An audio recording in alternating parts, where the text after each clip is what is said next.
reciclar, le ganó al pillo y estuvo mal. Tú usas el cerebro y yo uso el corazón, eso sí es un yin yang. Pero qué mal, no usas el cerebro con razón, no te pones a pensar.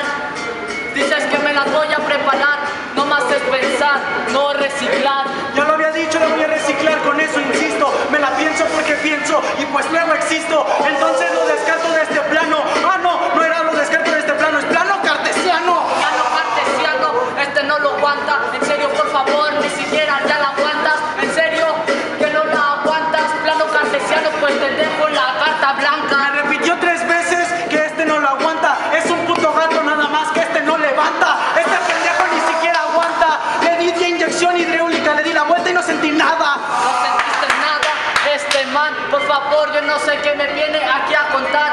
Dice tanto a huevo este men, que de tanto a huevo te va a preparar un puto omelette. Un omelette, al chile hay un fallo. Me gusta hablar de huevos, tú la gallina, yo un puto gallo. Es lo que pasa, es de pelea. La pelea no se ve, es que yo, porque ya no cayó el rayo. Ya no cayó el rayo, yo apunto, ya no fallo. Este estilo sabes que te falta, todo aquí lo apaño.